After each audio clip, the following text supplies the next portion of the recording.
大家好，欢迎回到北欧老吴的频道。今天是会员专享的周末漫谈。因为我现在还在休假中，所以我们就不做过多的禅师原文的分享，就只做我们正常的这个周末复盘。我们来看一下下周有很多的经济数据，那最重要的肯定是周三这个美联储的利率决议了，2点钟，然后2点半有这个美联储大记者会。按照现在市场的预期的话，虽然说特朗普又去这个参观美联储正在这个修建这个大楼，还有其他在他自己的社交媒体上的一些推文给美联储施压，但是现在的这个经济数据并不支持，所以说现在市场还是认为7月份保持这个利率不会降低。那么现在这是市场的一个预期。那么主要还是看2点半的这个大记者会上，美联储主席能不能够给到更多的一些信息，或者他的一个展望。那么周四的话又是这个 PCE 数据，然后周五又是这个非农数据，因为这个 PCE 数据跟这个非农数据刚好是在利率决议之后，这就有点意思了。因为他在这个2点半这个展望上，就是答记者会呃这个会议上，他肯定会说一些展望的。那么在刚好说完之后，就出了经济数据，所以说周四和周五对这个数据的反应会更强烈一些。那么这个时间点，你如果说你要做盘前交易的话，需要关注一下这个盘前这个出数据的这个时候的一个波动会比较大的应该。那么下周数据比较多，又就是事件驱动，所以说还是需要打起精神。那么下周更多的还有很多财报要出来了，这是从29号周二到周五都有。我们简单看一下。那么在周二盘前的话，也有很多，有波音了、PayPal、宝洁、Spotify，非常多的。然后盘后的话，Marathon，这是这个挖矿的，它原来叫 Marathon，后来就是只叫 Mara，就改名了。然后还有星巴克呀、Visa，这都好多。然后周三盘前我们就不看，盘后 ARM、福特、Meta，就是下周比较重要的很多大的科技公司，就是这个七姐妹之中的都要出来了，Meta、微软。等一下我们做这个复盘的时候要看一下这些大的科技公司。然后周四的话，亚马逊、苹果、Coinbase，所以说很多很多，还有 Strategy，就是这个 MicroStrategy。跟那个比特币相关的，然后周五是一些大的石油公司，对吧？那么等一下，我们来看一下我今天要跟大家一起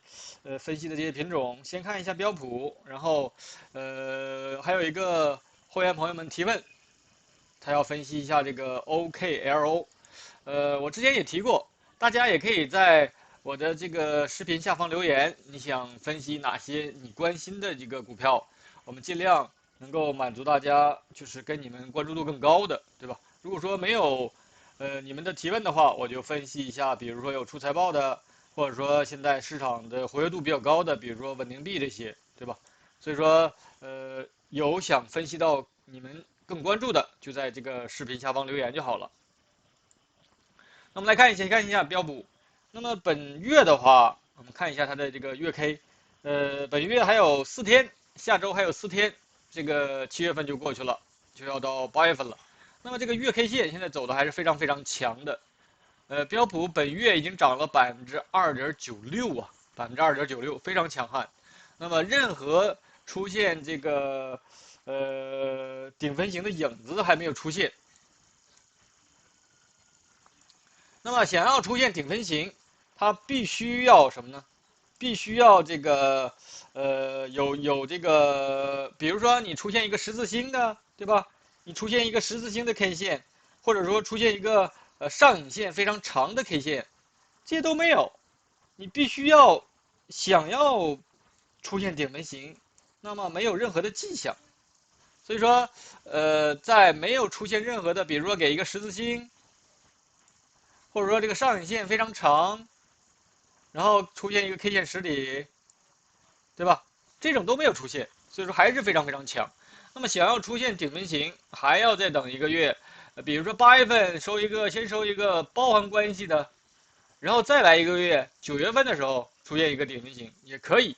所以目前看，在大周期上没有任何衰竭，就起码在 K 线上还看不到这些迹象。但唯一就是这个 MACD 现在，MACD 你看它这里是有一个3段，但是呢，这3段其中这个回调这一段并不构成比，所以说在它的次级别这一段的次级别是有某种程度的弱化，它的内部是有某种程度的弱化，所以在本周期的话你是看不到。在 MACD 上就表达就是这个可能是这个柱子的长度啊没有前面长，但是这不足以，因为它只是本周期上你要把它加在一块看才可以。这个的 MACD 它的指向性并不强。那么你要想比较 MACD 的话，是3段，第一这段上涨段跟上涨段比较，就是你比较的是这段，对吧？那么你这样比较的话，这个后面这段并没有任何的减弱迹象，不论是柱子的面积还是快慢线的高度，都没有任何衰竭的迹象。所以说呀，在大周期上还是非常非常强悍。那我们降低周期，从3491看到6395，看一下它的次级别。周线上，那么这个结构我们已经非常熟悉了，我们再简单的复习一下：起涨点，然后构成 A 中枢，然后离开中枢，然后又一个3段构成了大 B 中枢。大 B 中枢这个最低点4835跟大 A 中枢的这个高点4607并没有接触，说明还是一个趋势上，结构并没有被破坏。那么从4835又开始尝试进行中枢震荡，我们现在关注的就是最后这个中枢大 B。那么4835又突破中枢，尝试离开它，对吧？现在在周线上也是非常强，本周是涨了1.46%，目前一样的。想要出现任何转折，必须要有顶底分型，现在没有任何顶分型的迹象，任何转折都必须有顶底分型，对吧？所以说在周线上还是非常强，然后看它的 MACD。非常非常强的表达，快慢线张口张得非常大，然后柱子的长度虽然说现在本周的这个柱子的长度并没有明显的伸长，但是也没有明显的缩短，对吧？所以现在没有任何衰竭迹象。那么周线上没有任何衰竭迹象，一样的看它的次级别，看一下它的内部是不是有任何的衰竭，有没有一些其他的更多的表达，这就需要我们把这个显微镜的度数放大，这样的话才能看到更细。因为日线以及日线以下就够你交易了。因为你平时交易的时候，周期看得太大的话，像周线以上的话，都是给你一个指引，类似一个，比如说你开车的时候用一个 GPS 给你一个导航，对吧？是往哪个方向去的？是往北去的还是往南去的？那现在大方向还是往北走。那么从这个标普的日线的话，从4835上来，我们之前说过多次，因为4月9号这根 K 线的原因造成了这个破坏。那么可以是1比上，也可以是3比上，这就看你的精细度了，对吧？这就是看你操作的时候，你的分析的时候一个精细度。模糊的看的话，就是1比上去，1比上去之后，然后也是3段构成中枢，然后开始尝试离开，对吧？然后目测，现在因为有中枢了，我就可以比较它的进入段跟离开段。目测的话，这个离开段是短的，没有这个进入段长。那我们也可以利用工具比较一下它的这个3段的这个长度，看哪里有等比例了，0.5了，0.618了，对吧？现在是在0.382这个位置，也就是说，离开段的涨幅是进入段的0.382的这个高度，这是这个黄金分割这个扩展器告诉我们的。那么往上走，等比例在哪儿？7076，在7076呢。这是我们把4835到5968当成1比来看。你如果说当成3比来看，精细一点的话，那就有一点细微上的差别。我们比较一下，那么它的进入段就变成了5101，这个是进入段，然后这个是离开段。我之前跟大家讲过多次，你在进行这个针对这个中枢的进入段跟离开段比较的时候，必须是比和比比，或者说是线段和线段比，对吧？它们的级别必须要相同才可以比较。级别不同的时候你是没有办法比较的，你不能够说拿笔跟线段来比较，这级别不同，你没法比较。所以说你要比较3段的话，那只能从5101比。5101这个位置是进入段，然后从5943是离开段，那它就有一点细微上的差别。我们把其他的线给它清一下，然后重新画一下，从5101，然后5943。那么它其实到了0.5了，这是在0.5。我们之前用4835的时候，它是在0.382，对吧？差别并不大。那么在0.5之后，那么它的等比例看一下在哪儿？6810。6810涨到这里的话，是跟前面这里的涨幅是一致的。所以说，那如果说不能够到6810直接掉头的话，直接掉头向下的话，那意味着这段就背驰了。起码在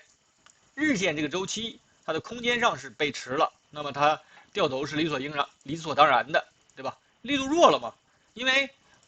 我们用这个扩展器来做这个等比例的比较的目的是找到，因为它涨幅这么大的时候，有过了一个将近5%的一个回调，我们测一下这个空间是不是有5%或5%以下啊？3.3%。前面这里进入段涨到这里这么大的一个空间，有过一个3%多的一个回调。同样道理，我们涨到6810那个位置，也可以有一个3%左右的一个回调。如果说连6810或者说不到那个位置直接掉头，那可能都大于3%的一个回调。这是我们利用这个工具来分析它的原因，它这个我们期待是什么？这是或者说这是你的一个预期，对吧？因为如果说前面这么大的一个力度都有一个3%多一个回调，那么后面这个如果说连前面这个力度都达不到的话，那么可能你的回调力度可能就更大了。所以这就是这个工具的，你为什么要分析要比较这个力度的原因。那么这就是5943到6395，它现在是处于离开段，但是在日线上它还只是一笔呀，日线上还只是一笔。那么在这一笔也是一样，这一笔你要结束啊，它要有顶分型，要有转折，它的内部要饱满才可能结束。那么现在它的内部，我们之前这里已经画过了，这里已经有一个小中枢，在1小时上是有一个中枢的。那么针对这个结构也是有进入段，有离开段，对吧？它其实在走1小时这个结构的小 B 段。你看它这个 MACD，如果说这时候你用看 MACD 辅助判断的话，你就发现根本无法判断，它是钝化的，它是强势表达。很多人说啊，你这个 MACD 已经超买了，对吧？什么叫超买？超买是强势的表达呀，不要觉得好像说，哎呀，在某一个数值之上就超买了，我就去做空它。所以说，这是你不懂这个指标到底应该怎么用。它这个时候不是看这个，你要看它的内部结构，你才能够抓到有可能出现大的转折。但是，即使是6395这里要转折的话，那么你还要看能不能够回到这个中枢里来。回不到这个中枢还是3买，你还要做多，它还可以再打高点。如果说回拉的幅度比较强了，因为下周又是利率决议，又是这些大的科技公司要出财报，如果说真砸回来了，那就是继续中枢震荡，对吧？或者说直接砸穿这个中枢，你要想表达什么叫力度强啊，必须要砸穿它，然后一个反弹不回到中枢里来，出现一个3脉走反向，对吧？如果说你只是用黄金分割从这个5943假设6395是这个潜在的这个高点的话，那么你就用黄金分割看这些黄金分割的这些位置，因为也不是说这些位置就必须要形成转折，而是说更容易形成转折，就是1/3的位置，半分位0.5的位置，然后2/3的位置，就这些位置更容易出现支撑，多头更容易在这些位置出现去买入动作，对吧？倒不是说这些位置真的有什么魔法的一个效应，所以说不要僵化的利用这些工具，而是一定是根据当下的结构。我一直跟大家讲，要用这个十字路口这个我们开车开到十字路口这个现象来分析股票，对吧？到了那个十字路口，你再看路况是红灯还是绿灯，看完红灯还绿灯之后，你还要看当下的路况，对吧？虽然说现在是绿灯，但是堵车，你一样开不了啊，你一样得慢慢往前爬。对不对？就是一定要看到了这些位置之后看路况。什么是路况呢？就是它的内部结构。我跌到了，比如说跌到0.5，我要去看它的内部结构是不是很简单的这种浪形。那么如果说到了这个位置的时候，内部结构非常简单，那可能0.5也撑不住，可能要0.618，甚至是跌破0.618也可以，对吧？只要不回到这个中枢里来，都是300。如果说它跌到了0.382，或者说0.5的话，它内部非常纠结，里面已经有2个小中枢了。那么这个位置很容易就，因为它已经很饱满了，它下跌的时候已经很充分了，多空双方已经交手很多次了，对吧？已经在2个中枢这里交手过了。那么各方面的消息也好，各方面的这个政策已经被消化了，那么这个位置想转折就更容易。所以说一定是多周期结合起来看。那么这就是针对这个指数出现什么情况，我们就去怎么应对就好了。但是呢，现在是一个典型的这个牛市节奏，快跌慢涨，这种慢慢往上爬的节奏，其实是最好的这种牛市节奏啊。那么针对那些没有耐心、拿不住股的人，他可能是一种煎熬，天天想着暴跌，天天想着这个3战，天天想着世界毁灭，那他是拿不住的。那这种情况下，我们一定要精选个股，把你要长期操作的股票选好了，然后利用它每一个周期做一下差价，把成本降下来，这才是最重要的。我们目的是利用这些差价，利用这些结构，把我的持仓成本降低，这样的话才利于你长期持有。只有你的持仓成本够低的时候，你才不会在意这每天的几个波动点，对吧？因为你持仓成本够低啊，你跌到某一个位置到0，你的成本是0，是负，这公司即使倒闭了，你也不亏钱。你只要能够让自己不亏钱，那么你的这个持有的时候，心态就会很平和一些，会那个更那个能够抵抗这个市场的这个波动。所以这是为什么我们要做这个差价操作的原因。但是更深远的还是要从3个维度嘛，基本面、比价关系，然后最后才是技术面。所以说，一定是基本面和比价关系你选好了之后，长期看好这个行业、这个公司，才来分析它的技术面。千万要注意，它是有这个先后顺序的，不是上来就看技术面。如果说它的基本面和比价关系不好的话，我连技术面是不可能去看它的，我都不关注它，对吧？它都不可能进入到我的股票池里面的。所以说这是非常非常关键的，一定要时刻提醒自己，不要单纯的去做短线，不要单纯的去做这个技术分析，而是在3个维度来做。那就是针对标普指数，我们简单说这么多。然后来先看一下这个我们会员朋友们提问的这个 OKLO。那么之所以现在这些小的核能公司非常活跃的原因，就是因为啥呢？就是因为这个AI 这些数据中心耗能，他们都是耗能大户，对吧？他们的能量需求非常大。那么一般的清洁能源的话又太贵，所以说这就是为什么这些大的科技公司盯上了这些小的核能公司。那么这个这是为什么他们这个领域、他们这个板块这么活跃的原因。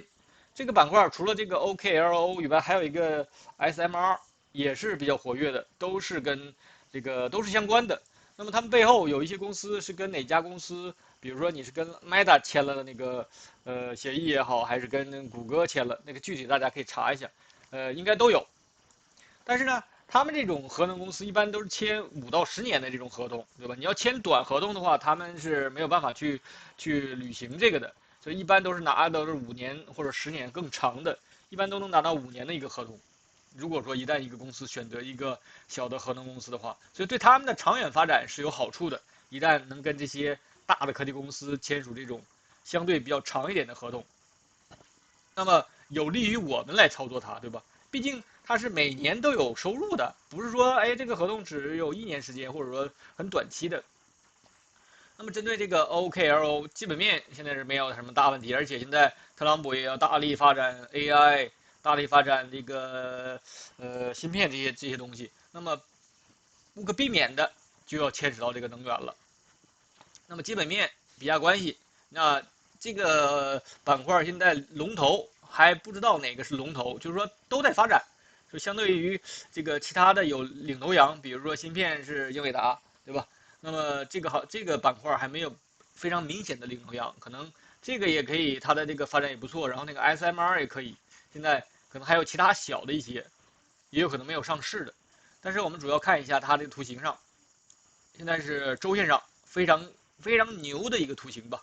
从这个最低点5.45，这是进入段，然后构成中枢开始离开，这个离开段明显没有背驰，对吧？已经高度已经远远超过了这个进入段，所以说它现在走的是小 B 段，走的是周线的小 B 段。那么它只有在周线上再做出来一个大中枢，大 B，这是大 A，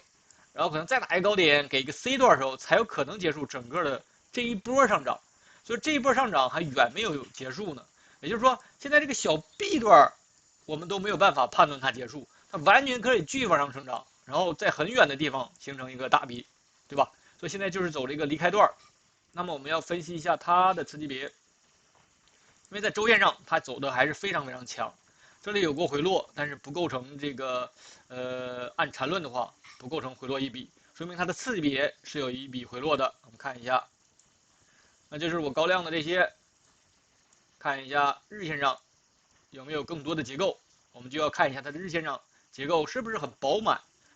那么是否饱满，我们是跟模型来比较。你的头脑里面一定是一直有这个模型结构的，对吧？那你就知道模型也是类似一个 GPS，给到你现在这个结构，它跟我们模型比较所处的位置，这样的话你才好来做这个完全分类嘛，不测而测。那么它的结构从这个17.42，这里其实是有过一个类似一个二买的回落，但是因为它这个进入段是不够一笔的，只有3、4根 K 线，但这个回落又非常明显，所以说你如果说不当成日线的一笔回落的话，那么它就是一个1小时上的一个二买。当成一个二买的话，日线的二买也没有太大关系。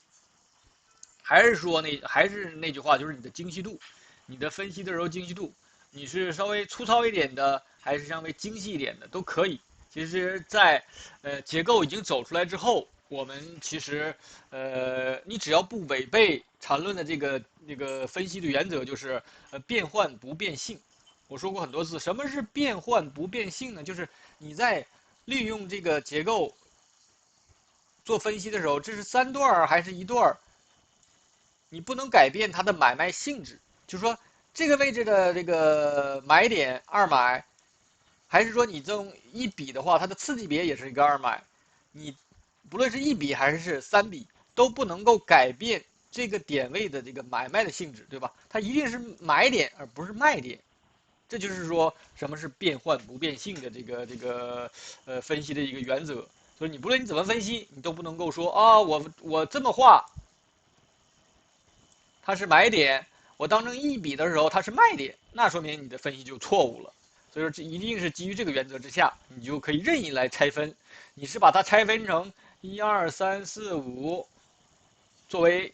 一个上涨，然后这里回落作为一个这个下跌，然后继续上涨也可以的，也可以，不是说一定要这里要形成一个中枢。那么这就牵扯到我们说的，你用的是同级别分解还是非同级别分解，对吧？同级别分解就是以中枢为中心，这里是我们有中枢来分析。那么非同级别分解就是本周期还要兼顾到它上一个周期。我本周期的这个结构在上一个周期，如果说这里已经是一笔了，或者说我上一个周期到这里，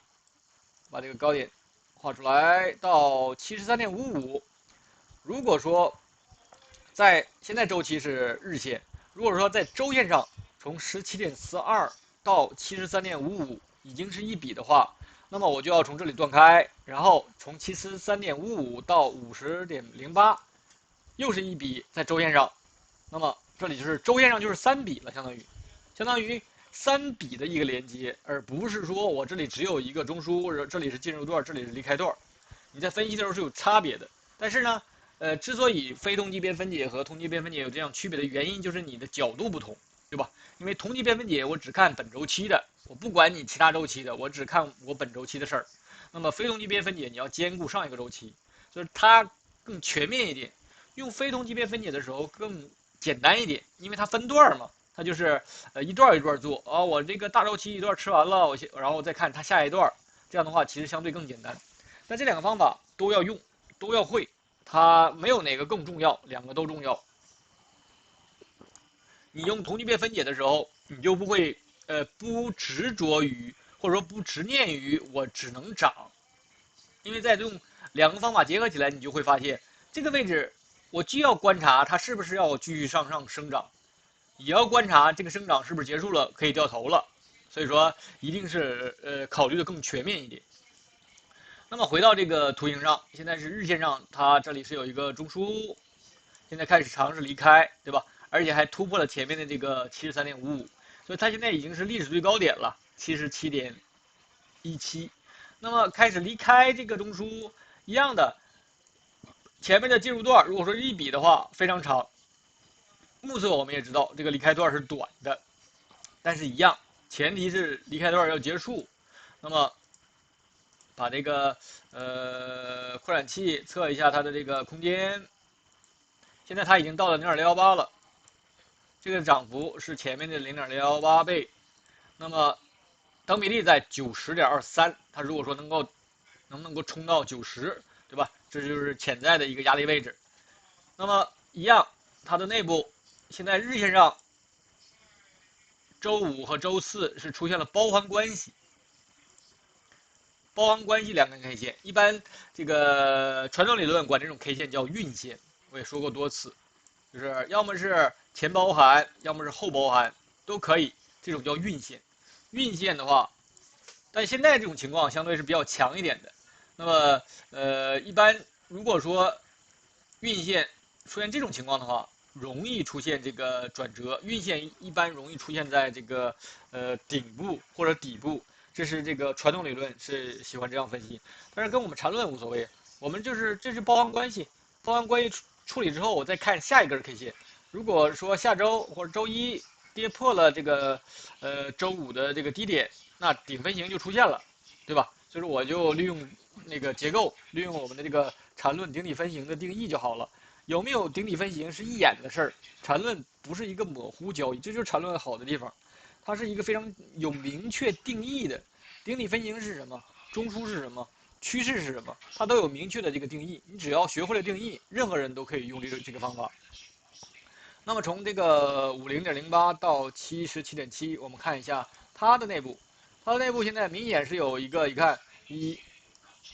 它是有一个1、2、3、4、5，有一个5段了，也就是说它的小周期上应该有一个5段，最少有一个5段。我们看一下它的1小时。你看，这里有过一段回落，然后这里有一个回落，这里也有回落，但是不够比，所以说它是明显的一个五浪。我现在即使是不用画或者大概一瞅你就知道，一旦你熟练之后，所以它已经是一个五浪了。我们把这个这个画线给它画一下，明显是一个五浪。好的，那么的话，看一下这个第五浪跟第三浪先比较一下。明显是现在是3是大的，或者说3的空间更大，对吧？那么也快接近这个等比例了，78.29是这个第五浪跟第三浪空间相同的地方。那么现在它这个 MACD 有一点点偏弱了，对吧？因为尤其是开始这个粘合或者这个柱子也是基本上在这个零轴这个位置，就是没有更强的力度往上支撑。那么这个第五段内部，你看。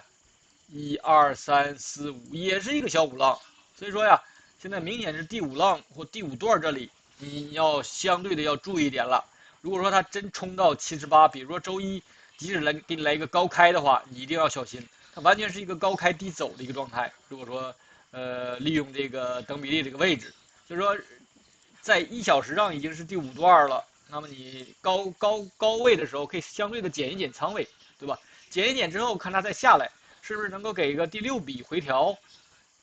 然后给你个7，对吧？所以这个在第五段的时候，尤其它已经是一个类似一个同构了，1小时上是第五段，然后更小的周期它还是第五段，1、2、3、4、5也是第五段，就是这个位置要小周期上你要相对要那个谨慎一点了，不要往里追了，应该想办法看看有没有位置减仓。你只有在上面减仓了。那么它回来的时候你才有办法加，对吧？如果说上面不减，下面狂加，那你的仓位管理是有问题的。好的，这是这个公司，那么它也快出财报了，大概是在8月19号，因为这个可能还没有确定下来。这就是我们对这个 OKLO 的一个分析。我们看一下下周要出财报这些，先看一下苹果。那么苹果，我在之前有过一次分析的时候说过它这个位置。我们先看一下它的大结构。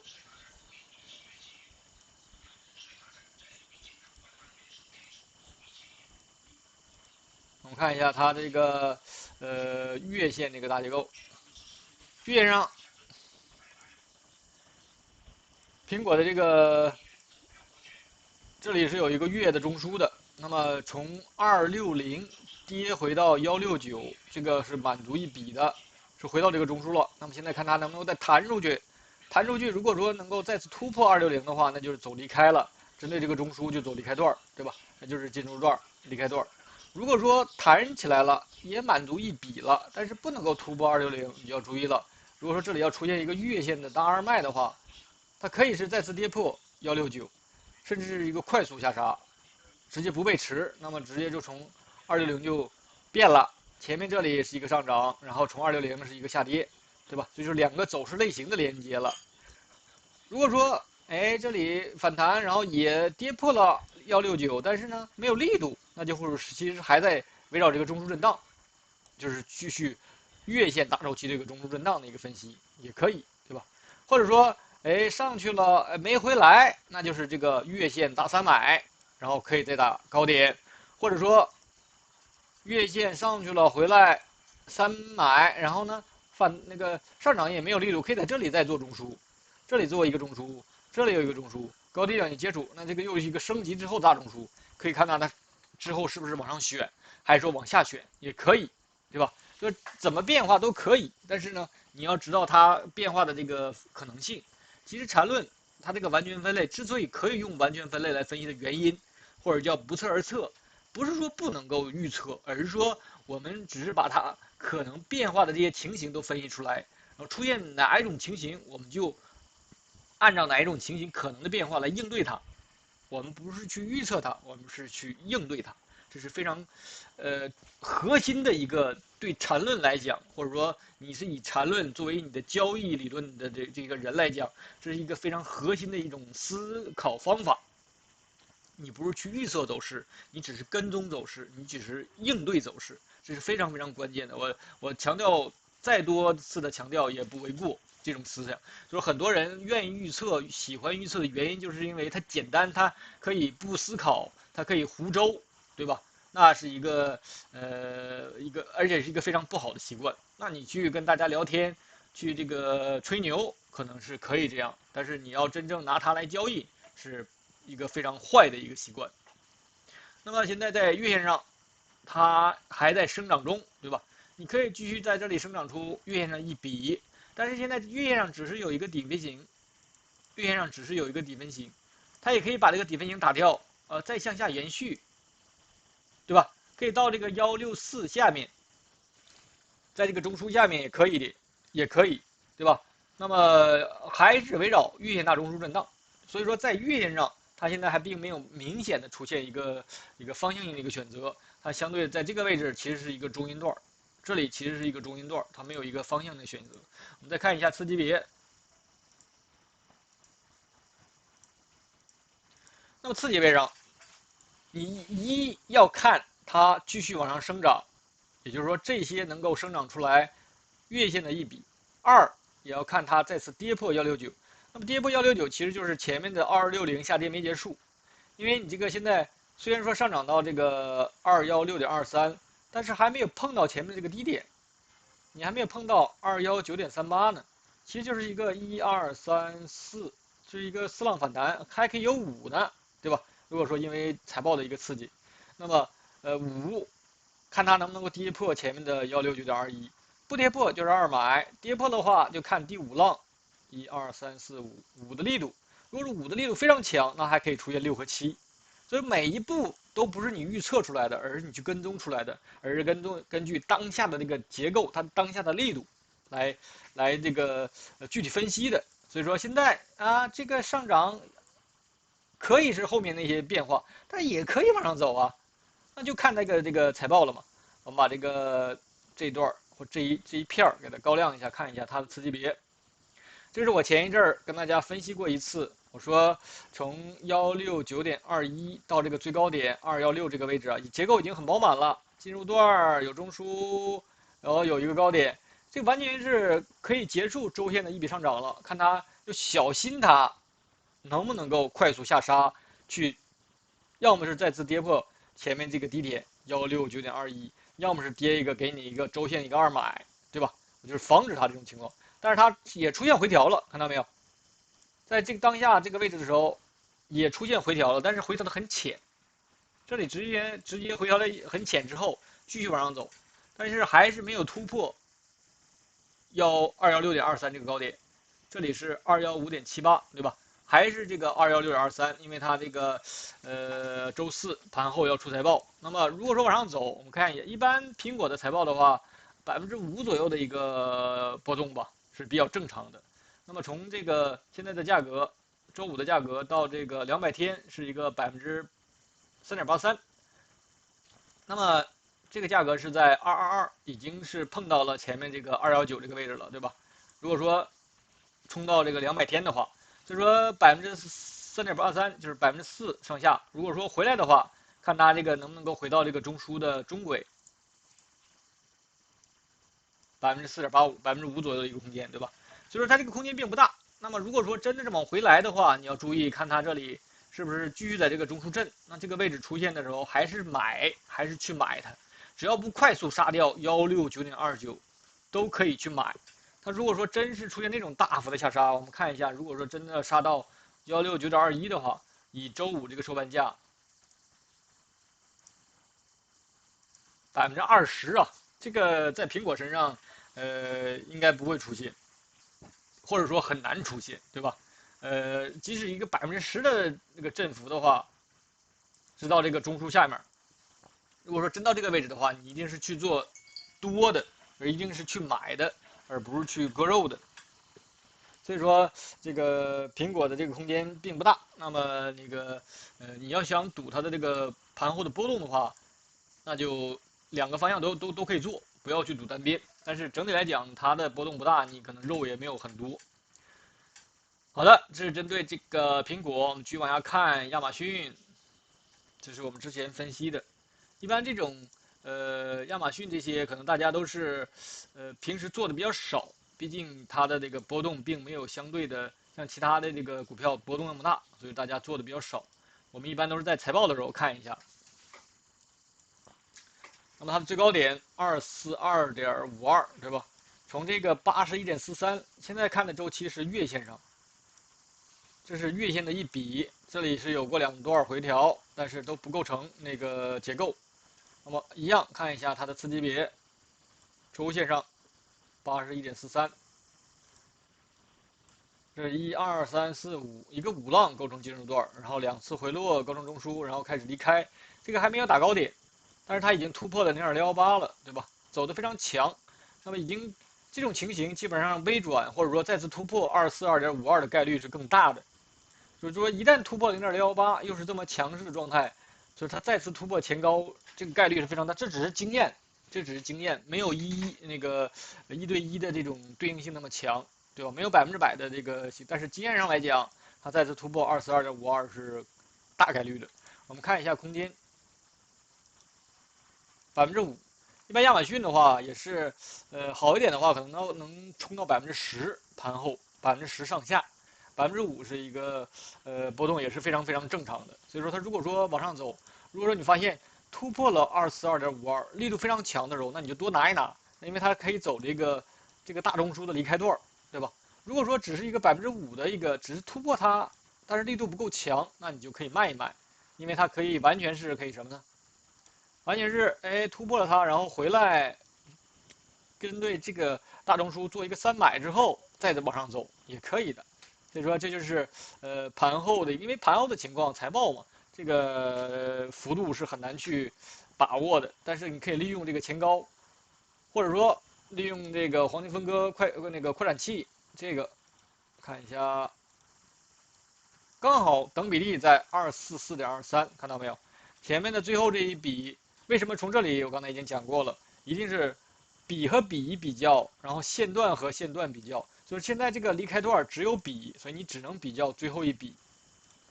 那么最后一笔的空间刚好在244.23，那么这个位置也突破了前面的高点，又是这个跟前面这个进入段同比例的位置，同空间大小的位置。那么这个244.23或者245取整的话，就非常非常重要。如果说到了这个位置力度不够强的时候，不是说它一定要掉头向下，而是要根据当下它的一个力度，看那个多头往上推的这个力度够不够强。如果够强的话，你当然可以拿一拿，多拿一拿，对不对？如果说不够强，又是这么一个关键的位置，那么就减一点，对吧？所以说这就是一个看你这个人的风险承受，或者说你的风险喜好。你风险喜好大的话，那你就多拿一拿嘛，贪心一点没有问题。如果风险喜好低的话，那你就稍微减一点，谨慎一点，等待它再次有回落，我再买回来，然后买回来之后我再上去，其实就是一个加减仓的一个动作。这是在这个周线上，我们要看一下它的这个小周期上，这个161.38，在日线上是个什么结构？是有没有可能这个是到了244就掉头，还是说它的如果说它的日线上结构非常简单，这种浪形结构，那么244.23根本挡不住它呀，对不对？因为它的内部结构太单薄了，太简单了，那么它的调整是不够充分的。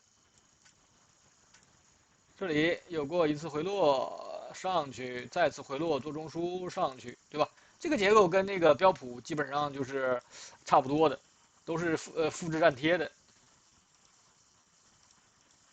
那么前面也是一样，我这里是画出来一个回落，你也可以说是一笔也可以，那就分析起来就跟标普一样了，对吧？那我们也可以简单的从这个161这里看一下它的进入段，然后也是有一个位置，那么它现在刚好在0.5的位置，它的等比例在260，对吧？我说，如果说真的突破前面这个242，还有那个244，你要看它的力度，它完全非常强，可以直接干到260去。看一下空间12%，对吧？所以它要很强的话，是可以有一个10%以上的一个涨幅也没有问题。那么这是往上走，如果说回来的话，那你就看这里有这个正好有2根均线，200天和120天刚好在这里，那么也刚好是在这个中枢了。它如果说能够砸回来的话，正好回到这个中枢里来了，也是要做多，对吧？那么我看一下空间9%，上下10%，所以说上下10%是这个亚马逊盘后震荡的一个空间，有这个有数值了，有这个位置了，你去做这个期权或者其他的一些这个策略的话都好用了。所以说单边是比较难操作的，就是你赌单边的话是很难的，但是两个方向都去做的话，相对来说是不难的。看一下微软也是要出的，微软的话这个图形也是我们之前很少分析，看一下它是7月30号周三盘后，也是非常强的一个图形啊。那么我们把这个结构看一下，把其他都清掉。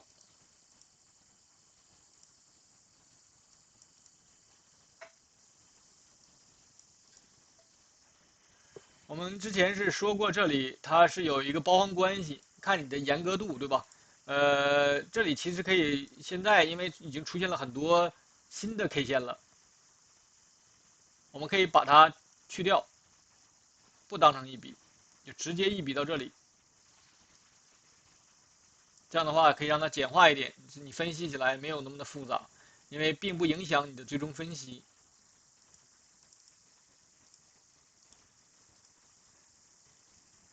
好的，那么这是它的结构，进入段3段，然后开始荡，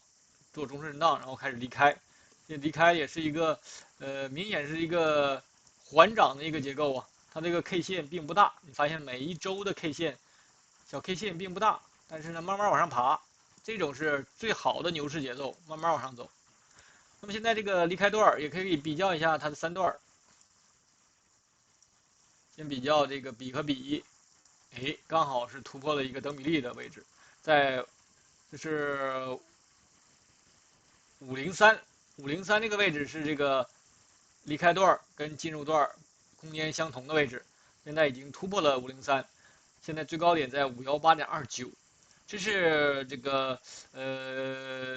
只是一个，或者说在周线上的话，它只有2周吧，只有2周在503之上。传统理论是这样，必须要有3根 K 线。那么如果说你的周期是周线的话，那就是说有3周，必须有3周收在这个503之上，我才能说我有效突破某一个价格。但缠论不一样，缠论是看什么呢？是在周线上，这是一笔到这里了，我要看它的这个内部次级别，次级别突破了某一个价格，还要有一个次级别回落测试，才能说，如果说次级别回落测试也在503之上，我才能说我站上了这个等比例。如果说这次级别上去，次级别又回来了，又跌破这个等比例，那就说明你没有效站上这个等比例这个位置。所以这就是缠论跟这个传统理论有区别的地方。缠论更精细，它更精细化。那么这是你在周线上知道了这个位置，所以说你要关注是不是能够站上这个位置。如果说站上这个位置就不背驰了，如果说有回落也能在这个上面的话，你一定是去买它的，因为它表达是强的，它可以再去往上走。那么这是在周线上，我们要看一下它的次级别，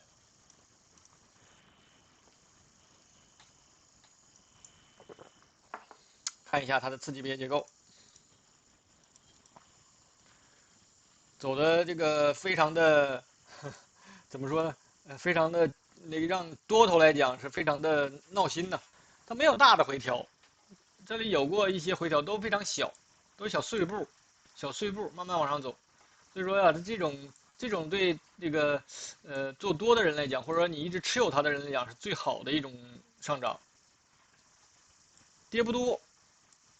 任何的回调都是买入的一个机会，对吧？就是这种结构，你是很多人是拿不住它的，它太小了，波动非常小，那这就是长期持有的一个好处了。你不怕它那个往上涨，你手里有股票，你不怕踏空的，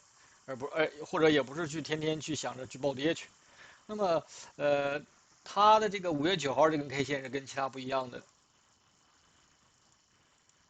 这个5月9号这根 K 线的高点是在这里393，但是呢，这是哪天？4月9号，4月9号这根 K 线是在393高点，然后4月14号的高点是在394，所以说这个 K 线是满足了二买是完全满足定义的。虽然说这个我们看一下裸 K，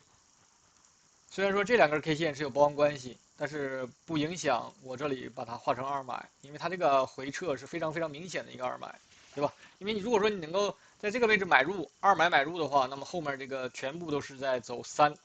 那你这个价格这个位置是非常有优势的。如果说你在这个位置没有进的话，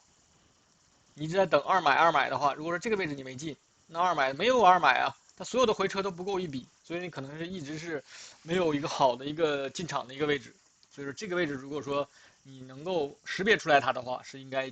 起码多多少少配置一些仓位的，对吧？因为这个二买就是不跌破前面的低点，有一个参照物，这个一买在这里，二买是针对一买的一个补充，针对二买的一个补充，就是这个位置你要配仓位的，你要不配的话，那后面一直都没有机会给你进。本周期日线上现在一直没有大的回落，即使是这里有过4天的一个回落，但是也不够一笔。所以说这就是这种大的公司，一般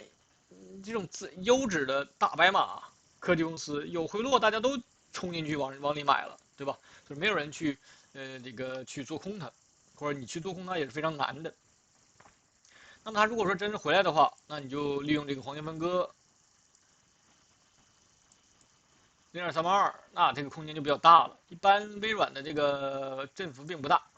像10%以上的振幅都很少很少，5%都很少。所以说，看它能不能够继续往上爬一爬吧。我们说了，503这个价格，就看它能不能够在503之上。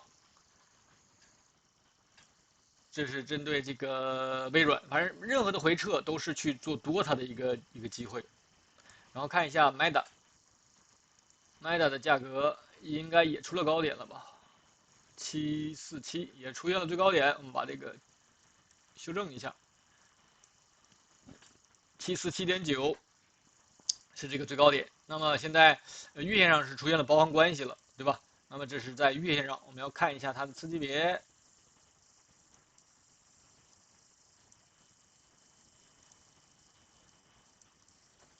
那么它的结构从这个88.09开始上涨的，那么在周线上，现在只有一个周的中枢，而且还出了高点了。那么如果说这个周的高点，因为现在这段的上涨力度并不强，力度并不是很强，所以说如果说它的，你看它的内部结构就知道了。你看这里有三根三根一堆，那这里如果说出现一次回落的话是非常正常的。那么如果说要回落的话，看一下回落的低点。如果说要到0.382，对吧？甚至到0.5都没回来，那还是3买，还可以上去。上去如果说不能够突破747.9的话，那看它这是不是要在这里做中枢了？那就是2个中枢。这走不远的话，那就会出现扩张。扩张之后再看它是不是怎么选，是往上选还是说要掉头也可以，因为你就可以从747这里断开，这里是一个走势类型上，然后在这里做一个中枢，可以往下走也可以的，对吧？看它怎么选，是不是要在这里做中枢？那么现在是个人倾向的话，它是要回来回踩一下，给一个3买之后再往上走。那么这是在周线上，我们也可以看一下它的这个次级别，看一下是不是我说的那种走的相对力度并不够太强。我们看这个结构，我们把这个结构给它补一下。这就是从这个479.86，所有的这些都是周线上那一笔离开。那么日线上，你看它的结构就相对的偏弱一点，跟其他刚才我们看那些，就是一个进入段，然后开始做中枢。它偏弱在哪儿呢？就是它这个离开的太这个，把这个中枢给它画出来。它前面这个还是相对偏强的3笔，然后开始做中枢，就这个离开的现在有点弱了，现在已经够笔了，但是离这个中枢太近，没有力度往上走。它如果说真是去突破一下前面的高点，看一下空间4.7%，对吧？Meta 一般5%以上的这个波幅是比较多的。那么如果说在7月30号，也就是周三，看它周三之前吧。如果说周三之前再回到中枢里面来也可以，回到中枢里面得到一些支撑，然后再通过这个财报弹起来也可以。那么从这个中枢下沿的话，到前高7%多，对吧？所以说就看它对这个中枢的一个打击力度，或者说围绕这个中枢的一个震荡的一个位置。如果说到了这个中枢下面，空间不是你发现它回到这个中枢下面了，因为它这里也是可以有一个5浪，1、2、3、4、5，到这个中枢下面来了，那么这段是可以下跌的这个结构更饱满一些，也可以再冲上去，走一个针对这个中枢的一个离开，对吧？因为它毕竟 MACD 这里可以在这个 MACD 之上收上去，